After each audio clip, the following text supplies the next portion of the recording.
안녕하십니까, 장파입니다. 오늘은 부산시 아파트 리모델링에 관해서 이야기해 보도록 하겠습니다.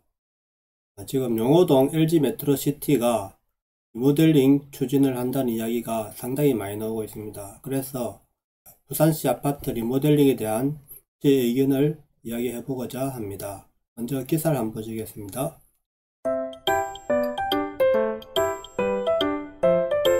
리모델링 추진을 위한 소유주 의견 수렴 절차에 나선 부산 남구 용호동 LG메트로시티 전경입니다. 안전진단 등 관련 규제 강화로 재건축 추진이 어려워지면서 서울의 많은 구축 아파트 단지들이 리모델링 사업으로 선회하고 있다. 이거는 이제 서울은 그저 재건축을 잘 허가를 안 해주잖아요. 근데 그래서 이제 서울은 이제 이런 재건축을 안 해주니까, 허가를 잘 안 해주니까, 그래서 규제가 덜한 리모델링으로 사업을 선회하고 있는 거죠. 이게 참 그죠. 정부가 민간 아파트를 가지고 자꾸 이래라 저래라 규제를 하는 건 저는 안 좋다고 생각합니다. 웬만하면은 주민들이 원하면은 리모델링이든 재건축이든 허가를 해줘야 된다 생각합니다. 자꾸 규제를 강화하니까 자꾸 이상한 방향으로 들어가잖아요. 그죠? 철거 후 새로 아파트를 짓는 재건축과 달리 리모델링은 기존 건물의 골격을 그대로 두고 전개축하는 방식이다. 이 무슨 말인가 알죠? 리모델링은 우리가 아파트를 그저 짓는 거 하고, 그 다음에 내부 공사하는 거죠. 그죠? 폐쇄 놔둬놓고, 이거를 정축을 하든지 개축을 하든지, 이렇게 이제, 구조까지 이제 조금 변경하면서 하는 거죠. 재건축과 비교해 가구 수가 급격히 늘어나지 않지만, 주거 환경이 새롭게 탈바꿈하고, 아파트 가치도 급상승하는 효과가 있어, 준공 후 20-30년 된 단지들을 중심으로 대안으로 고려되고 있는 추세다라는 겁니다. 재건축도 사실은 이게 청수가 낮은 아파트들은 이게 이제 용적률이 낮기 때문에 용적률을 이제 이게 가구 수가 늘어나지만은 어차피 20층 이상 된 아파트들은 용적률을 거의 다 차지하고 있잖아요. 그죠? 그렇기 때문에 어차피 재건축을 해도 그렇게 가구 수가 늘지 않는단 말입니다. 그죠? 그러니까 차라리 리모델링 하면은 수직으로 3개층을 더 올릴 수 있거든요. 그래서 이제 그게 더 이득이다 라고 이제 보는 수가 있는 거죠. 최근 들어서는 부산 지역 구축 대단지들을 중심으로 관련 논의가 시작되고 있어 부산에서도 리모델링 바람이 불지 관심을 모인다. 재건축 추진보다 각종 규제 적지만 일반 분양 적어 사업성 확보는 관건이다는 거. 그렇죠. 일반 분양이 적다는 거죠. 용호동 LG메트로시티 추진이 이제 제일 먼저 지금 추진을 하려고 해서 눈길을 끈다는 겁니다. 지역 구축 대단지들도 지금까지 이게 이제 LG메트로시티가 시작되면은 현대 신도시 그죠. 그 당시 지은 아파트들이 거의 다 리모델링 이제 해야 되는 거거든요. 그래서 여기가 시점이 된다면은 상당히 지금 호응이 좋을 것 같습니다. 잘 된다. 성공한다면 LG메트로가 성공한다면은 상당히 이제 급속도로 많이 리모델링 될 것 같습니다. 리모델링과 재건축을 이제 비교하면은 리모델링은 주택법인데 재건축은 도시 및 주거환경정비법이거든요. 그래서 이제 주택법이기 때문에 좀 쉽다는 거죠. 하기가 건축물 노후화 억제 및 기능 향상, 이거 이제 그러니까 노후화를 억제한다는 거죠. 이게 근데 재건축은 노후가 돼서 이제 다시 짓는다는 거죠. 그죠? 안전진단은 B등급 이상 수직정축이 가능하고 C등급 이상은 수평정축, 수평정축은 평수를 늘리는 거죠. 수직정축은 가구수를 늘리는 거고 한 10% 정도 늘릴 수 있겠죠. 수평정축은 10%에서 15% 정도. 안전진단은 최소 D등급 이하, 재건축은 이제 D등급 이하가 돼야 이제 이게 재건축, 그러니까 C등급에서 D등급으로 넘어가는 이제 요 단계에서 하는 거죠. 되기 전에. 공사 방식은 대수선 또는 부분 철거 후 정축, 그리고 재건축은 전면 철거 후 신축. 정축 범위는 기존 전용 면적의 30에서 40% 이내, 30-40% 낮은 평수는 이제 낮은 거는 30-40%가 정축될 수 있지만은 높은 아파트들은 한 3개층 이내밖에 안 되는 겁니다. 그게 한 15% 이내밖에 안 되죠. 용적률 범위 내. 용적률을 초과할 수 있는 거죠. 이 리모델링은. 기존에 용적률 꽉 찼다면은 3계층을 더 올리면은 용적률을 초과해서 지을 수 있다는 겁니다. 건축 기준 완화. 는 건폐율 용적률 높이지 않은 조경 등에 대해서 구애를 안 받는다는 거죠. 재건축은 건축 완화 기준이 없고, 구조는 기존 구조를 보수 보강하여 현행 기준에 맞는 내진 설계 기준 적용. 재건축은 현행 기준 부적합하게 설계 및 시공해야 되고, 기부 체납 없고, 재건축은 도로, 공원, 녹지 등 제공. 그러니까 이 기부 체납이 있으니까 재건축이 별로 좋은 건 아니죠, 그죠? 예, 그러니까 재건축보다 규제가 덜하고 진행이 빠르다는 겁니다, 그죠? 장점은 리모델링은 재건축과 달리 용적률, 기부 체납 등 규제에서 비교적 자유로운 편이다 하는 겁니다. 현재 재건축 사업의 최고 걸림돌로 꼽히는 강화된 안전진단과 초과 이익 환수제에서도 자유롭다. 자꾸 법이 그죠? 재건축을 못하게 하니까 이런 법을 피하기 위해서 이제 리모델링을 하겠다는 거죠. 그래서 법이라는 걸 자꾸 특정 집단을 그죠? 제도에 대해서 그죠? 이렇게 너무 강화를 시켜버리면 안 된다는 거죠, 저는. 재건축을 해야 되는 아파트를 빨리 재건축을 시켜주고, 그죠? 기준 연도만 지나면 해줘야죠. 웬만하면 안전진단 이걸 뭐 상관이 있습니까? 주민들이 그죠? 예? 하겠다 하면은 뭐 시등급이라도 할 수 있으면 해야죠. 예? 물론 기간만 한 뭐 40년 이상 됐다 이러면은 무조건 할 수 있게 해줘야죠. 그죠? 그리고 이제 40년 이내에 이제 아파트가 안전진단을 이제 안전성이 너무 지장 없으면은 그냥 기간을 그죠? 강화하더라도 한 기간이 어느 정도 지나면은 재건축은 자유롭게 해줘야 된다 생각합니다. 안전진단 떠나서. 재건축의 경우 재건축 가능 연한이 준공후 30년 이상인데 이에 리모델링은 절반에 불과하다. 15년이면 15년 이상이면 가능하다는 겁니다. 재건축은 안전진단 시 최소 D등급 이하를 받아야 하지만 리모델링의 경우 반대로 안전진단 B등급 이상이면 수직정축 가능하고 C등급 이상은 수평정축을 할 수 있다. 뼈대를 남긴 채 짓기 때문에 구조가 튼튼해야 하기 때문이다 하는 겁니다. 근데 저는 이거 자꾸 법을 이렇게 안전 C등급, D등급, 뭐 15년 이상, 30년 이상 뭐 이런 거를 할 필요 뭐 있습니까? 그 주민들이 전체 주민들이 합의해 갖고 하겠다 하면은 하게 해줘야죠. 무조건 자기들이 이익이 된다 싶으면 할 거 아닙니까? 이익이 안 된다 싶으면 안 할 거고. 그래서 자꾸 이런 법을 만들 필요가 없다 생각합니다. 이 사유재산은 자유롭게 자기들이 오늘 지은 것도 마음에 안 들면 부수고 새로 지으면 되는 거 아닙니까? 그죠? 이걸 가지고 자꾸 법으로 그냥 규제할 필요가 없다 생각합니다.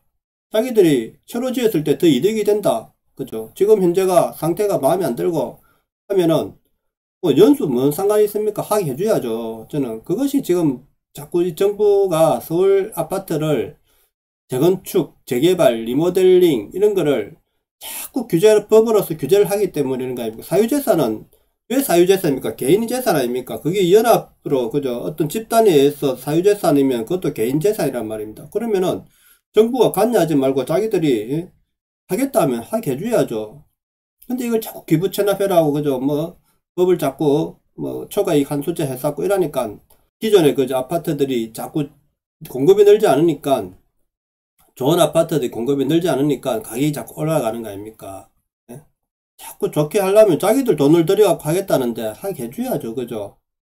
그게 왜 자꾸 제한을 해야 됩니까? 저는 이해가 안 됩니다. 이 나라 법이.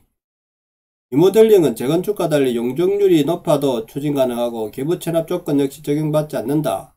주민동의 요건 역시 기존 정비사업보다 완화되어 있다. 법령상 재건축의 경우 조합 설립에 필요한 주민동의율이 75% 이상이지만 리모델링은 66.7%면 사업 착수 가능하다.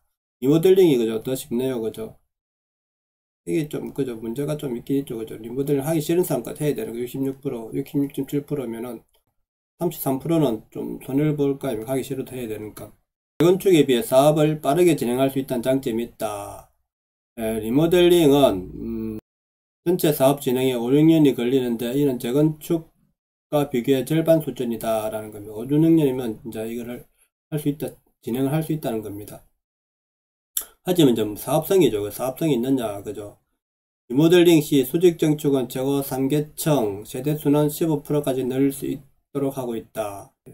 수직정축은 최고 3개층 밖에 안 되는 14층 이하는 2개층, 세대수는 15%까지 늘릴 수 있도록 하고 있다. 보통 14층 이하면은 그냥 이거 뭐 재건축 할 거고 15층 이상일 경우 이제 보통 그걸 할 거입니까? 그죠? 그러니까 리모델링은 한 3개 층밖에 못 올린다 보면 되죠. 세대수는 이제 최고 15%까지 넣을 수 있다고 하지만 수직 정축이 여의치 않아 수평으로 면적만 늘리는 1대1 리모델링에 겹칠 경우 일반 분양 수익으로 공사비를 충당하기 어려워 조합원들이 내는 추가 분담금 규모가 늘어날 수밖에 없다. 그죠? 수평 정축은 1대1은 거의 자기 돈으로 내야 되는 거, 자기 돈으로 해야 되는 거죠. 그죠? 그 돈이 많이 든다는 거죠. 이게 평당 뭐 한 3,400 들 거 아닙니까? 그죠? 최소. 한 500까지 도 이제 단지 조성하고 이제 지압하고 이러면은 뭐 재건축 하는 비용이나 뭐 조금 차이 나겠죠. 이래 되면은 철거만, 그죠? 철거해가지고 우리가 집을 하는 것을 리모델링 했을 때 용이 말되면은 차라리 철거하고 새로 짓는 게 더 나을 수도 있습니다. 이게. 단지 배치를 바꿀 수도 없고 아파트 평면이나 커뮤니티 시설 역시 최신 트렌드에 맞춰 변경하는 단계가 있다. 그래서 사실은 저 리모델링이 좋은 게 아니죠. 예. 사실은 재건축이 좋은데 리모델링은 이제 어떤 규제를 피해서 빨리 할 수 있다는데 저는 이제 이래 수평 정축으로 면적을 늘리게 되면 동간 가격이 좁아지게 된다는 거죠. 물론 조금 좁아지겠지만은 저는 이제 공급적인 측면에서는 이제 찬성하는 거죠, 이거를. 왜냐하면은 자기 돈 내 갖고 그죠, 이제 3계층을 늘린다면 일단 부산시 전체에 공급이 늘어나는 거 아닙니까, 그죠? 공급이 늘어나니까 이제 가격 안정에 이제 효과가 있는 거죠. 물론 이제 자기들이 리모델링 해서 그 가격이 오르는 거는 이제 어쩔 수 없는 거죠. 하지만 그것도 이제 우리가 공급이 아파트의 공급이 늘어나면 이로 인해서 아파트 시 전체에 공급이 계속 늘어나면은 가격이 안정화된단 말입니다. 그래서 이 사람들이 지금은 투자해가지고 자기들 가격이 오를지 몰라도 나중에 되면 그 가격이 다시 이제 내려간다는, 하지만 자기 돈 들여서 깨끗한 환경에 살고 싶다면은 좋은 거 아닙니까? 그죠? 그래서 저는 적극 찬성합니다. 리모델링 한다는 거는. 포스코 건설 관계자는 그러니까 일반적으로 10에서 20층 중층에 용적률 220% 안팎으로 단지 내에 별동을 신축할 공간이 있으면서 가치 상승이 기대되는 입지를 갖춘 아파트가 리모델링에 즉 이상적이다. 그러니까 이게 저 10에서 20층 정도의 중층 정도의 그죠. 예, 용적률이 220% 해야 이제 290%까지 올릴 수 있으니까 한 70%를 3721 그러니까 이 30% 정도가 이제 있어야 된다 이건데, 근데 이게 그죠 쉽지가 않죠. 그죠. 골조 일부를 유지하기는 하지만 구조 보수 및 보강 등 관련 공사가 까다로운 편이어서 재건축과 비교하여 연면적 기준으로 공사비가 10%가량 높은 편이라. 야, 이게 그죠. 구조 보수 및 보강 등 관련 공사가 까다로운 편에서 재건축과 비교하면은 연면적 기준으로 공사비가 10%가량 높은 편이랍니다. 공사비는. 그러니까 이제 다른 부대 비용을 빼고 공사비는 10% 높으니까 이게 사실은 이익이 아니죠. 제가 볼 때는 이익이 아닌데 리모델링이 왜 선호하는지는 모르겠습니다. 저는. 서울의 주요 노후단지들은, 서울은 이제 상대적으로 재건축 사업 추진이 까다로우니까, 그죠. 이게 서울의 주요 노후단지들은 사업 추진이 상대적으로 쉬운 리모델링으로 선회하고 있다.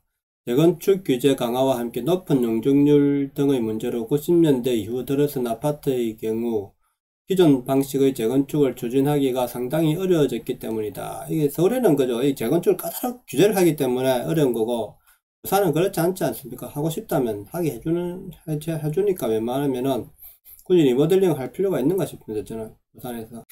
송파구 성지아파트의 경우 지난 2월 국내에서 처음으로 수직정축 리모델링 사업 계획 승인을 받았다. 노후 아파트를 리모델링하면서 수직으로 정축하는 사업이 인허가를 받은 것은 2013년 건축법상 수직정축이 허용된 이후 7년 만으로 이 아파트는 지상 15층 2개동 298가구에서 지상 18개층 2개동 340가구로 리모델링 예정이다. 5,000세대가 넘는 서울 중구 남산 아파트의 경우 재건축 대신 리모델링을 선택했다. 서울 양천구, 목동과 마포구, 용산구 등도 리모델링 사업이 활발히 진행 중이다. 반면 부산에서는 여전히 재개발 재건축 중심으로 도시정비 사업이 진행되고 있다. 리모델링이 이루어졌거나 본격적으로 진행 중인 단지는 한 곳도 없는 실정이다. 2005년 서울 이외 지역에서는 처음으로 수영구 남천동 300피치 아파트 301동이 독자적으로 리모델링을 추진하기로 하고 시공사까지 선정했으나 이후 단지 전체 재건축으로 하면서 유한 301동이면 제일 위치가 좋은 데겠죠, 그죠? 이 동으로도 가능한가 봐요, 그죠? 한 동으로, 그죠? 이런 가운데 부산 최대 매머드 단지 남구 용호동 LG 메트로시티가 최근 리모델링 추진을 위한 소유주 의견 수렴 절차에 나서면서 부산에서도 리모델링 바람을 일으킬지 관심이 쏠린다. 조성 25년차 맞은 해운대도 신도시의 일부 단지들 사이에서도 리모델링 이슈가 거론되고 있다. 부산은 아직까지 서울에 비해 재건축 규제가 적은 만큼, 그렇죠, 재건축 규제가 적은 만큼 당분간 재개발 재건축이 되시겠지만 재건축을 진행하기에는 내구 일환이 많이 남았으면서도 입지가 좋고 주변 시세가 많이 뛴 단지들을 중심으로 리모델링 논의가 차츰 활발해질 것으로 보인다며 건설사 참여를 이끌어낼 만큼 충분한 사업성을 확보했느냐, 노후 아파트를 개선하고자 하는 소유주의 의지가 얼마나 확고하냐, 리모델링 성공이 관건이 될 것이라고 말했다. 자, 보십시오, 그죠? 이게 비용이 적게 드는 것도 아니고, 그죠? 비용도 많이 드는데 굳이 리모델링을 할 단지들이 있겠냐? 부산에는 저는 안 할 것 같은데 결국에는 이게 리모델링 쉽지 않다 생각합니다. 부산에서는. 그래서 결국에는 저는 재건축으로 갈 것 같은데 저는 한다 하면은 만약에 찬성합니다. 왜냐하면은 공급적인 측면에서 이게 부산시에 늘어나기 때문에 가격 안정화에 도움이 되기 때문에 자기 돈을 내고 그죠? 리모델링을 해가지고 세개청을 공급을 늘려주는 거 아닙니까? 부산시 전체에. 그러면은 저는 찬성하는 편이죠. 그래서 리모델링 하는 거는 적극적으로 찬성하지만은 같이 재산 상승은 그렇게 많지 않다. 자기 돈 내고 그만큼 투자한 비용만큼 상승할 것이다. 그래서 보통 평당 한 1,000만원 정도 되면은, 그죠? 보통 리모델링 해도 평당 한 600에서 1,000만원 사이 될 거 아닙니까? 그죠? 평당 1,000만원 해도 30평대가 한 3억 비용은 자기들이 돈 투자하기 때문에 그만큼 올라가는 것도 가격은 한 그 정도에서 멈추지 않을까 싶습니다. 그래서 리모델링을 추진하는 업체 아파트 단지에 저는 적극적으로 지지를 보내지만은 가격 상승은 그렇게 많지 않을 것이다 라는 것이 제 의견입니다. 오늘 방송 여기까지 하겠습니다. 내용이 좋았다면 구독과 좋아요 부탁드립니다. 감사합니다.